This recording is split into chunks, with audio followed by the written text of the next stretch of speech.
Welcome to the first episode of Demystify Insider, where we demystify everything in Web3 with real life stories and some of the coolest projects in Web3. And today we have Josh from the Humanians. Woo! Welcome. Would you like to tell us a little bit about Humanians, how it got started, and where the inspiration comes from? Sure. So the Humanians is started by a parent company called Odd Labs. Originally, we kind of saw this gap in the market. There was a lot of NFT projects that we really liked. However, we felt like there was something missing. A lot of it was about how much money you're making and how wealthy you are and how much you made from buying apes and animals and whatever it might be.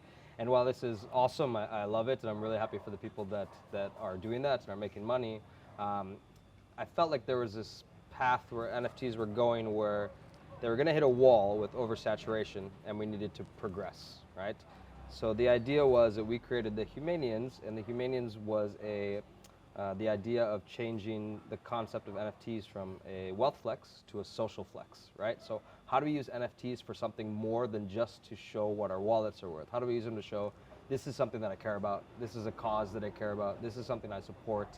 And the idea came from, I grew up in America, and everyone on election day, they would wear these stickers that said, I voted today. And people didn't need to know who you voted for. It was just the fact that you wanted to wear kind of a badge saying that I care about this country, I care about the decisions that I can make, I care about a democracy, and I want my opinion, I want my voice to be heard. And we wanted to do the same with NFTs. So with the Humanians, we have our project that's about body dysmorphia. So we have two charity partners, the Be Well Collective and the Body Dysmorphic Disorder Foundation. We also teamed up with a really, really amazing artist named Visby, who's worked with The New Yorker, LA Times, Vogue, GQ, a bunch of great publications. And we wanted to create an NFT project that was about art, that was about giving back, that was about Web3, and that how we could progress this industry together and make a change for good. Very good. It's good to see new causes that actually support social flex versus another JPEG of another monkey on the internet. What is your involvement in this? From what you said, it seems like you guys have a big team that started this project. Yeah. So when we started, Odd is run by 4 founders. So my role in the team is, I guess, the creative director. So I came up a little bit about the concept, but again, it's all a team effort. So we all have ideas and then we develop them together. But yeah, so behind the scenes, we kind of are very Web 2 in our structure as a company, as we all work in an office together.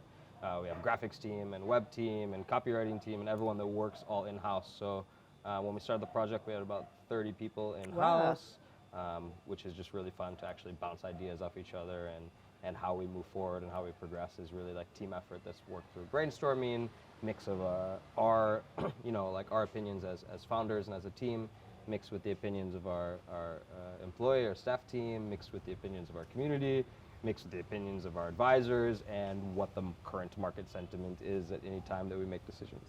Nice. Do you guys have any particular area that you draw the inspiration from in terms of art or any particular culture behind this whole? Yeah, so I mean, me personally, I'm not the artist, but the idea, I think a lot of projects come up with usually I don't know exactly, but a lot from what I've heard from other projects, they usually test a bunch of artists and find a set of art that they like, and then they come up with the concept that goes along with it, whether it's frogs or dogs or monkeys or whatever it might be. We kind of worked backwards, so we started with the concept of social flex. What kind of causes do we really care about, right? So we made a list of 50 different causes that were important to us as founders. And body dysmorphia, if you don't know what it is, body dysmorphia is basically when a person finds a flaw in their appearance that they can't ignore, and they almost obsess over it and think that they're not beautiful, they don't belong, they can't be a part of the group, they're not welcome in society because of something they obsess about themselves, which more times than not is something that other people don't notice about them, right?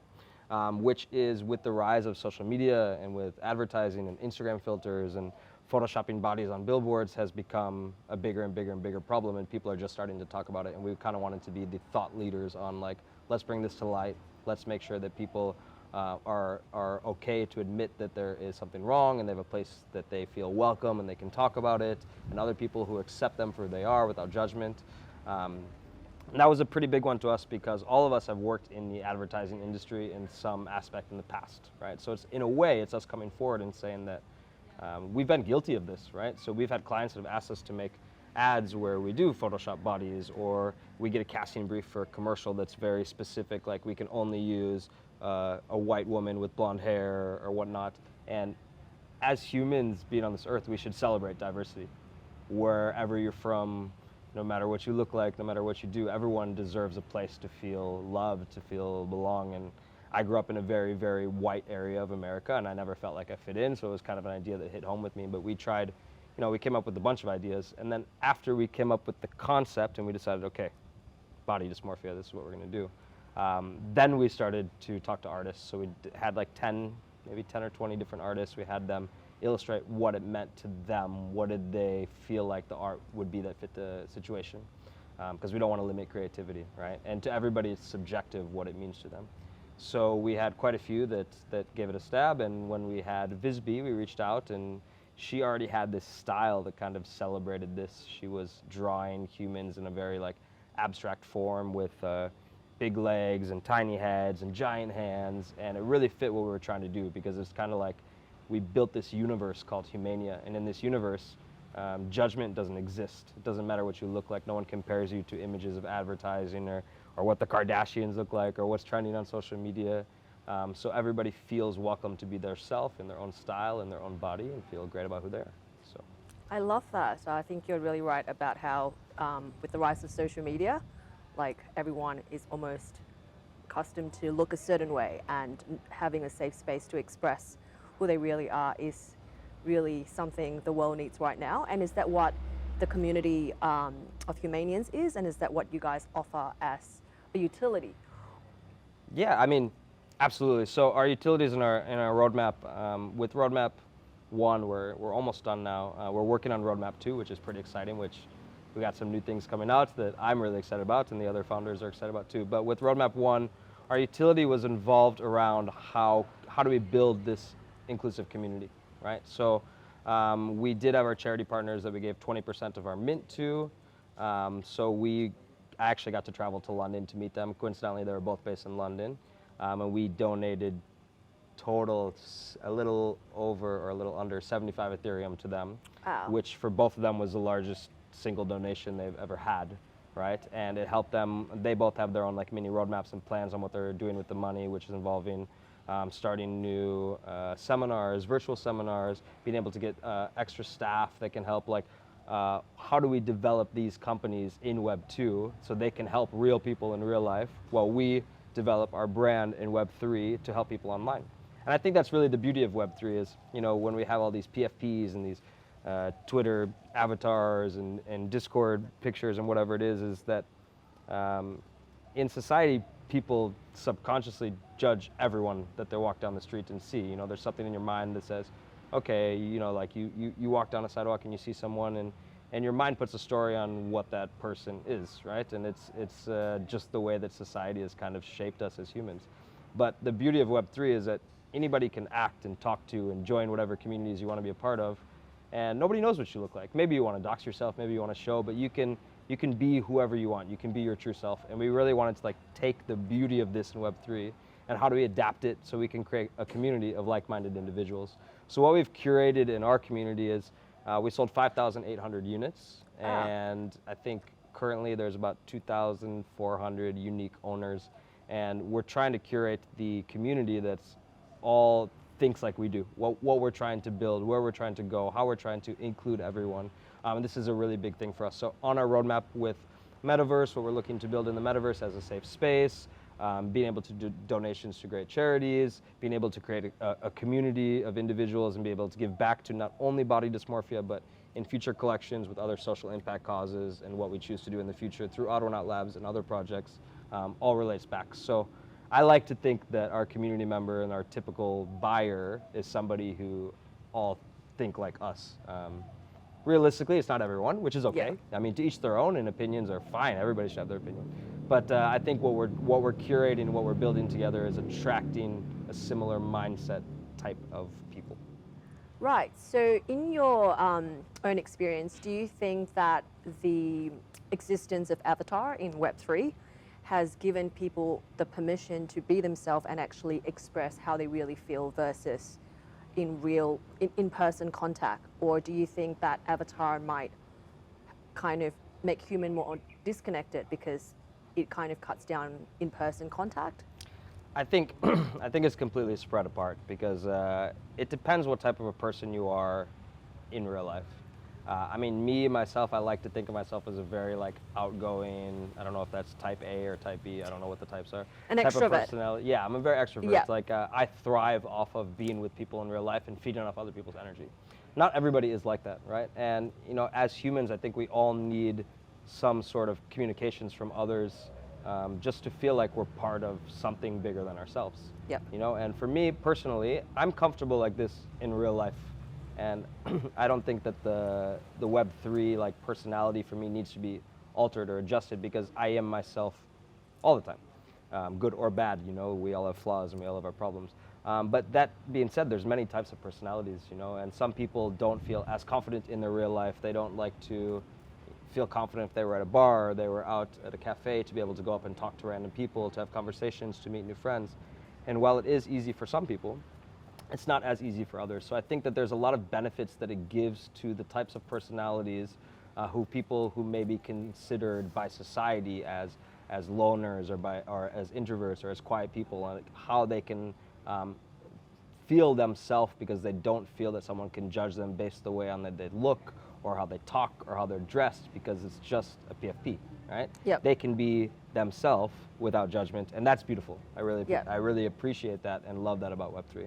But that being said, there is some always going to be negative sides about anonymity is people that can pretend to be something they're not, right? So you can say you're this celebrity or that you, I mean, I see people on Twitter all the time that have Bored Ape PFPs that don't actually own them, and it's an easy way for people to get scammed, which I think in the Web3 and the NFT space is such the biggest issue on progression is how do we educate people enough to not get scammed, and especially when we have onboarding process and new people are coming into NFTs or to Web3, how do we give them the knowledge before they come in to know what's good, what's not, who do we trust, who do we not?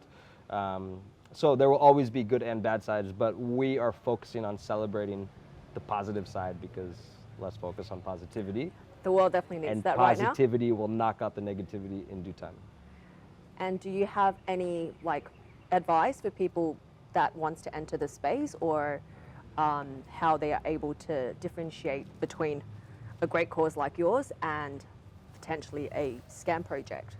Yeah, I always say, like, for me, the biggest thing is find a Web3 buddy, whoever that might be.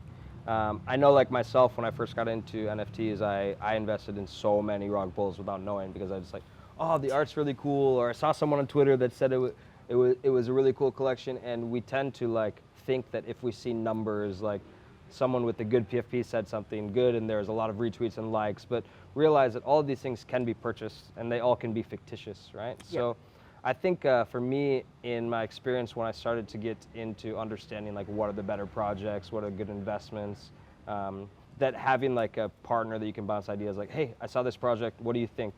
A lot of times, like, there's this concept of FOMO that's stuck in your head and you don't want to miss a project that moons.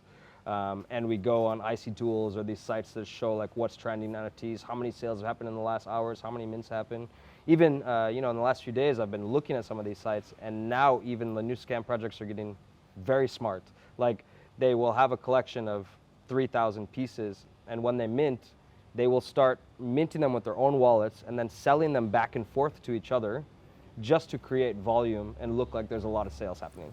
Wow. And watching these accounts happen, so like I'll look at the activity and see, okay, this wallet has been selling this one piece to this other wallet, and then they sold, and then we look at the Etherscan transactions because everything is you can see everything on the blockchain, right? And you realize like, okay, this project minted like 10 per wallet of a collection, and then they send it back and forth to each other, and they create volume, and they create their own floor price because they decide what is valuable by like, okay, we just released a collection, there's 3,000 pieces, let's just start listing them at 0.1 and then buying them with our own wallets and technically they lose 2.5% per transaction, which is open seas, whatnot. But they can trick people to thinking that volume is real when the fact is it's fictitious. So there will always be new types of scams. Onboarding, I think the biggest thing is find a friend that you can bounce ideas off of, whether it's a Twitter group or a Discord alpha group or someone that you just feel like, how do you feel about this? Because or else you will lose a lot of money very fast, and that's not the way to onboard new people. But the other thing I will say is if you're looking to get involved in a project, find out about what that project means to you. For some projects myself, it's not only about money. What does that project want to do? So I can invest in different ways. I can invest in trying to see a financial success. I can invest in something that I feel like this should progress Web3. I can invest in something that I feel like they're doing something for a great social cause. I can invest in, usually for myself, what I mostly invest in is founders, right? If we compare Web3 to Web2, I think like, all right, if we talk about Tesla, if we talk about Apple, people are investing because they believe in Steve Jobs. They believe in Elon Musk and what they're going to do to the industry. So when we look at projects, if we look at just a roadmap or just the art, it can come and go. Yeah, some could be good, some could be bad, but who are the people that are running it? What do they want to do? Do they see the like 5-year goal, the 10-year goal of Web3? Do they really, really want to make it different? They really, really want to build something? Or are they just trying to make a quick buck? And there is a lot of people in between. They're not trying to make a quick buck, but they don't have the drive to do the long-term vision. So how do you suss these out? Like founders that are doxed, they are okay to say who they are, what their real life job is, if they have one, what they've done in the past, here's my social profiles. This is important. Like if you're gonna invest into any Web2 company, everything is public domain. It's public information. You can see the CEO, the chairman, the board of any company, but for some reason in Web3, people hide behind anonymity and they don't want to dox themselves unless it's successful. But that's the reason why there's so many scams. So stay safe out there. Stay safe, stay safe, stay safe. Take notes, guys. Those are some great tips. Yeah. Right. So what is your long-term vision for Humanians? That's a loaded question. I mean, there's so many long-term visions. So, I mean, let's talk short-term and long-term because they're two different things. Short-term, we want to take care of our community, the people that believed in our vision, what we were trying to build. We had an unfortunate mid-time because it was when the market crashed, and we all know that like the NFT industry has kind of been in the bear market. And I would say that in the bear market, it's not only about like floor prices. Like I try not to focus on this, but I think about more of who's building, who is like doesn't care about what's happening in the market and continues to thrive. But it's also about the fact that when that bear market came, I feel like 90% of the people who were buying NFTs left. So now we have a much smaller community to reach, right? The people that stayed around, that really believe in the technology, that really believe in what we're building. So short term for me is delivering V1 roadmap. I think we're about 80, 90% done right now. Wow. Our V2 roadmap is coming up soon, so be able to give this to our community. And then we're focusing on community building, whether that be Twitter Spaces, collaborating with other communities and bringing other people on, explaining what our project is, what we're trying to do, what we're trying to take over the world. But long term, we are trying to build a lifestyle brand that really celebrates inclusivity and diversity and celebrates everyone, everywhere, no matter who you are, no matter what you look like. And we will do that through collaborations with Web2 companies, with Web3 projects, and build on all the existing technology and new technology that will come in the future and stay long term. It's not even a 1 week or 1 day or 1 month or 1 year, but it's like, what are we doing in the next 5 years, 10 years? How do we get there? How do we sustain? What are we really building long term? Yeah, I like that. I feel that sustainability is probably an important part of a successful NFT project, right? It's the hardest part though, because everything is changing, trends are changing, technology is changing all the time. So we have an idea, we want to build something, and by the time we build it, it's already not in at that point, right? So yeah, sustainability is the most important, but it's also the hardest because we need to generate new ideas constantly because the market is ever changing. You know, 1 week in NFT land is 1 year in real life. So how can we stay current, which is important. Yeah, so apart from the bear market, what have you guys faced any like significant challenges in building Humanians to the brand that you guys are and the community that you have today? No, I mean, challenges is just the bear market, right? So we end up having less people to market to, and less active community because a lot of people who are in are just not as active during bear markets. It's just psychology, right? When you have a wallet that's filled with something and you see the price constantly go up, you feel like you can get really involved in the projects, in Twitter, in the space, in influencers, in reading blogs, everything that's going on. But when it goes down, you're like, okay, maybe I should focus on my other job, or I need to get an A in school, so I should probably do my homework, or whatever it might be in each person's life. So the challenges that come up are really just, how do we keep developing, right? So it's really generating new ideas, having brainstorming sessions, pushing forward with these ideas. We just launched our marketplace last week, which was a big one. We have so many of our community members. I think the first day we had 250 orders the first day. Wow.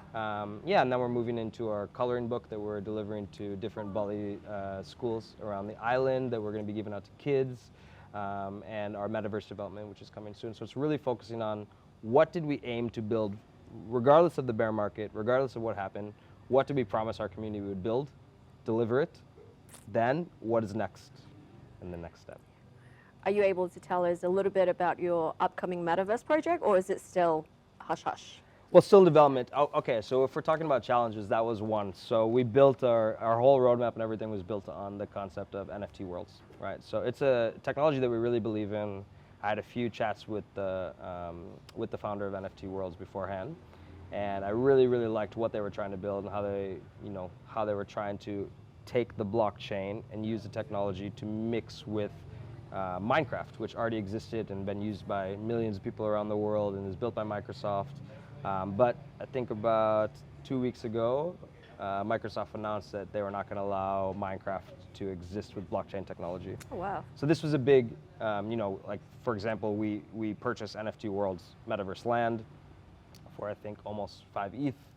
And then the value within like an hour of that announcement went down to like 0.6, right? So wow. Every decision we make, we take it as like as a business decision. We really treat the project as a business. But that was a big hiccup for us, because we have been working with our developers for almost a month, and we have almost our project done, and then all of a sudden, all of the technology that we wanted to use for the blockchain and how we integrate it for land builds, like the tokenization model of our metaverse, all of a sudden, Microsoft, they ex-nate everything, right? So now we're adapting, we're changing the concept of the metaverse a little bit. How do we use the build that we've already created and follow the agreements and the terms that we can use within it? But NFT World is a project we really believe in, and we're looking to stay with them. Yeah, so okay, that's all I can say for now. But that was a big challenge for us, because all of our time that we spent was put towards something that all of a sudden 90% of what we were building couldn't be used, right? But that's part of the journey of running a startup or being a Yeah, pioneer that's fine. in this industry, right? I mean, when we get challenges, it's not like, okay, that didn't work, let's cancel it. It's like, all right, here's a challenge. What's the solution? What do we do? What do we change? We have to be open to change, and we have to be open to adaptation in this industry, because everything changes every second. Yeah. So I also see that you guys are potentially having some in real life events coming soon. Is there anything that you're able to also share with the audience? Yeah, sure. So I think from the beginning, in real life events was a big part of what we wanted to do, because of the cause of our collection and what we're really focusing on with this inclusivity, right? So we build this community online, and we have all these Discord members and Twitter followers, and it's so nice to be able to meet with them in real life. So far we've done a meetup in London. Oh, wow. And we did a meetup at NFT NYC, and we got to see some people that we've been interacting and talking to for months in real life, which I find fascinating. Like, it's just so cool to see who's the person behind the screen or behind the keyboard or whatever it might be. For us now, we're focusing on Humanians. Apart from the roadmap, what we want to offer to our community is a big part of our roadmap was to be able to be a part of Oddone Labs, which is the parent company, right? So Oddone Labs is growing and developing, and what we're trying to do is some in real life events now in Bali, which is where we're located, about Web3. So more conferences and how we merge music and art and technology, inviting NFT collections and different Web3 technology companies and different cryptocurrencies to be a part of the Web3 evolution here on the island of the gods.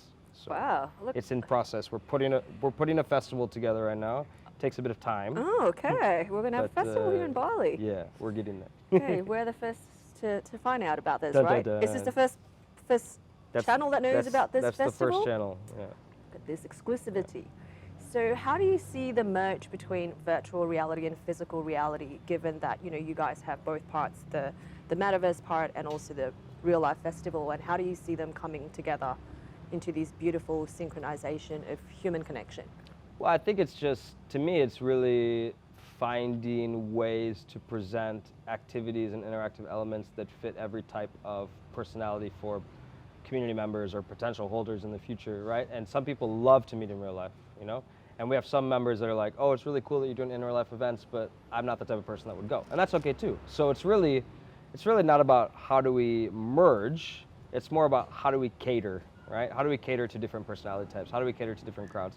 So when I think of in real life events, I think about how can we show the technology of what we're offering in the metaverse, in NFT projects, what are the utilities, and how can we bring them to light to a real life audience? Now, how we merge those together could be multiple ways. For me, the big thing is about art interactivity, right? So how do we use art installations where we could have a LED tunnel that is sponsored by an NFT project that wants to do an immersive art experience where you feel like you're in the metaverse and you're having virtual reality goggles on, but it's really, you're just walking through an installation, you're walking in through an experience, right?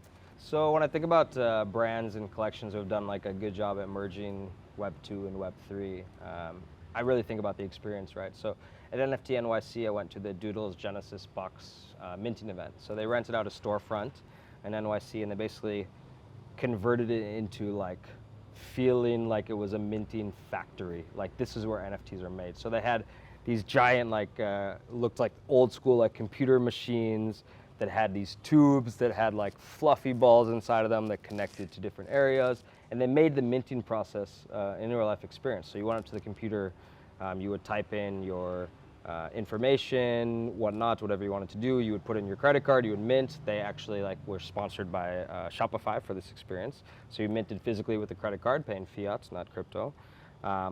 And then you would physically mint it, and all these boxes were moving. I mean, realistically, they weren't doing anything, right? It's just like going to a restaurant and swiping your card to pay. But the experience made it feel like everything that we do online when we connect our wallet and we mint, and then we get this like unrevealed NFT that sits in our wallets, then we wait to see what it's gonna look like. They just made this the real life version of it. And I found it fascinating, And then at the end, there was a little gold like Doodles card that popped out, which is kind of like your memoir from NFT NYC. And yeah, I think like how do we take the experiences that we're having online and be able to have people also experience them in real life is quite important, right? I also think that if we develop Web3 to be only digital and we don't have an in real life counterpart to it, then we're going to turn into a society that stares at our phone and stares at our screens 100% of the time, which is bad for your mental health, and I don't think it's something that we should strive for. So I find the beauty of Web3 being amazing, but a lot of these very recognizable and reputable brands, what they're doing is making immersive experiences in real life where their community, their holders, people who are interested in the project can really experience what they're about and what they're doing in a way where you can touch and feel and see, and I think that's exciting. Yeah, I think you've touched on a really important part about mental health. And with that being said, what is your vision for Web3? Like, where do you see the future of Web3 heading to?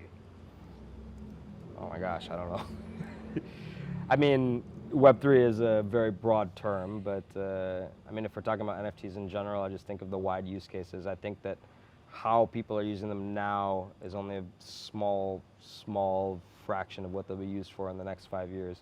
Because if we look at what the actual transaction is, right, it's a contract, it's a signing of contracts. So if we think of it in the traditional term, how can we use this to represent ownership of anything? If you buy a house, instead of having a paper deed that's going to sit in a safe in your house that you could lose, or if your house caught on fire, it could be gone, digital contracts, right? So you buy a house and that house's title is an NFT that's held in your wallet, or a car, or you want to do a transaction with the government or pay your taxes, or transactions with your bank account, whatever that might be, just to show ownership in a digital version. And we see bigger companies like I think Rolex now is doing certificate of authenticity with NFTs. So you own a watch, you want to sell the watch, you sell the watch, but you also, the NFT comes with it, right? This is a certificate of authenticity. I don't know if this is already done or if they were talking about doing it. But it's like, how do we integrate this just with our regular life, and how we use anything in our life? How do we use it for daily tasks? So I think what NFTs has a reputation for now is just, okay, I bought a picture of something and it can be used for, right? And now we're seeing it start to open up. Like there's been artists who have sold, okay, we have a new album that's coming out, we're selling 1,000 NFTs, and these NFTs represent an ownership of a percentage of the profit for the next few years. So now artists can self-fund their albums without needing a record label. So the big thing that I think about Web3 and NFTs in general is giving power to the creators without having corporate giants jumping in too. But that being said, the more we give power to creators, the more that the Web2 corporate companies will want to jump in. So we're seeing companies like Adidas doing an NFT collection, and Nike jumping in, and Coca-Cola came up with something today. Pepsi has already jumped in. Hello Kitty is minting a collection in a couple weeks. I mean, everyone is trying to find what is their Web3 personality. So I think when I'm feeling not bullish on the industry and I want a little pep up, I always look at ENS domains like the .eth.eth. So we see these names like Chipotle and all these different brands that are selling for a lot of money, because every single brand right now that you know in Web2, every brand, they are looking to find their Web3 presence, and they're working on it. Their marketing team is working on, how do we get involved with Web3 now? What is it? Are we going to make a collection? Are we going to make payments through crypto? Are we going to sponsor a concert series and the tickets are NFTs? Whatever it might be. So they're all looking to get into it, which is a great sign for the future of the industry. But again, that process is, it's a process. And it's a process. Yeah. Well, I think towards the end, is there anything else that you would like to share about Humanians or NFT or yourself? Yeah, I mean, if there's a project that you love and you believe in the founders, you believe in the mission, support them, buy an NFT, share it with your friends, share it with your family. You'll be quite surprised at how many people are looking to get into. Everybody's heard of Bitcoin, everyone's heard of Ethereum, they've heard of NFTs, but they don't have a reason to get involved. So I think the biggest part is like, find your first project that means something to you. So if there's something that you care about and a project you care about, share it with your relatives, your friends, your family, whoever that might be, and help with onboarding to the space, because we will not progress as an industry until we can onboard more people that understand what we're trying to achieve as an industry in Web3. Whew, that was good. Yeah. Right, thank you so much for your time today, Josh. Sure. I feel like the people and our audience are learning a lot. I mean, I'm learning a lot as I'm taking notes as you're sharing. So thank you for joining us today. Yeah, no problem. Thank you so much for joining our first episode of Demystify Insider, where we demystify Web3 with real life stories, and I'll see you next week. Woo!